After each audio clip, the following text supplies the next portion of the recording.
यह उसकी भावनाओं को समुद्र की लहरों की तरह थपथपा रहा था। जूलियट के साथ हर मुलाकात उसे और अनियंत्रित कर देती थी। अगले दिन जेरी का जीवन फिर से शांत हो गया।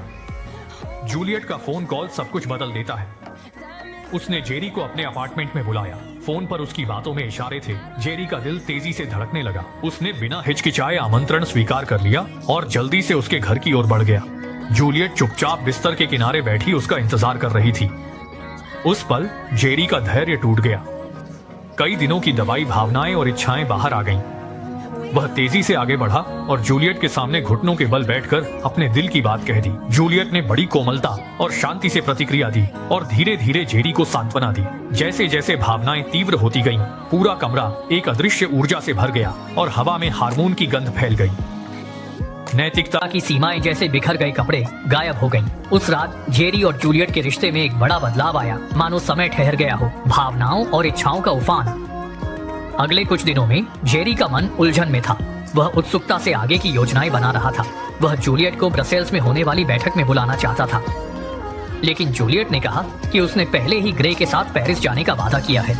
जेरी को गहरा धक्का लगा, लेकिन उसके दिल में वह भावना अब भी कायम थी। गिरावट के बावजूद उसके दिल में वह भावना अब भी थी।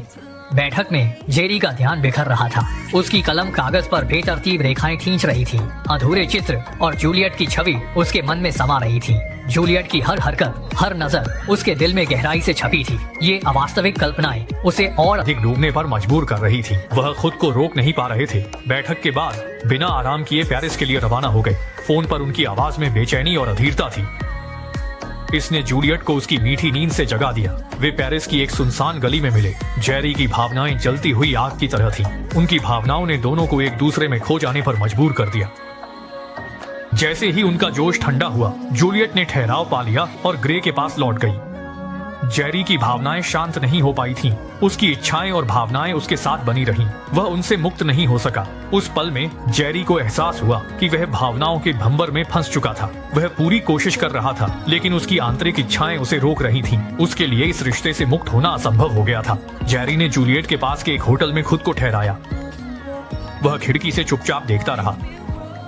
उसकी निगाहें ग्रे और जूलियट के हर पल पर टिकी हुई थीं। जब भी वह अपने बेटे और जूलियट को साथ देखता, उसके चेहरे पर हल्की मुस्कान आ जाती। हालांकि यह मुस्कान ज्यादा देर तक नहीं टिकती। जैसे ही रात का अंधेरा छा गया, उसकी मुस्कान धीरे धीरे गायब हो गई। उसके चेहरे पर गंभीरता छा गई। उसने बर्तन नीचे रख दिए और उसकी भावनाएं उमड़ पड़ी।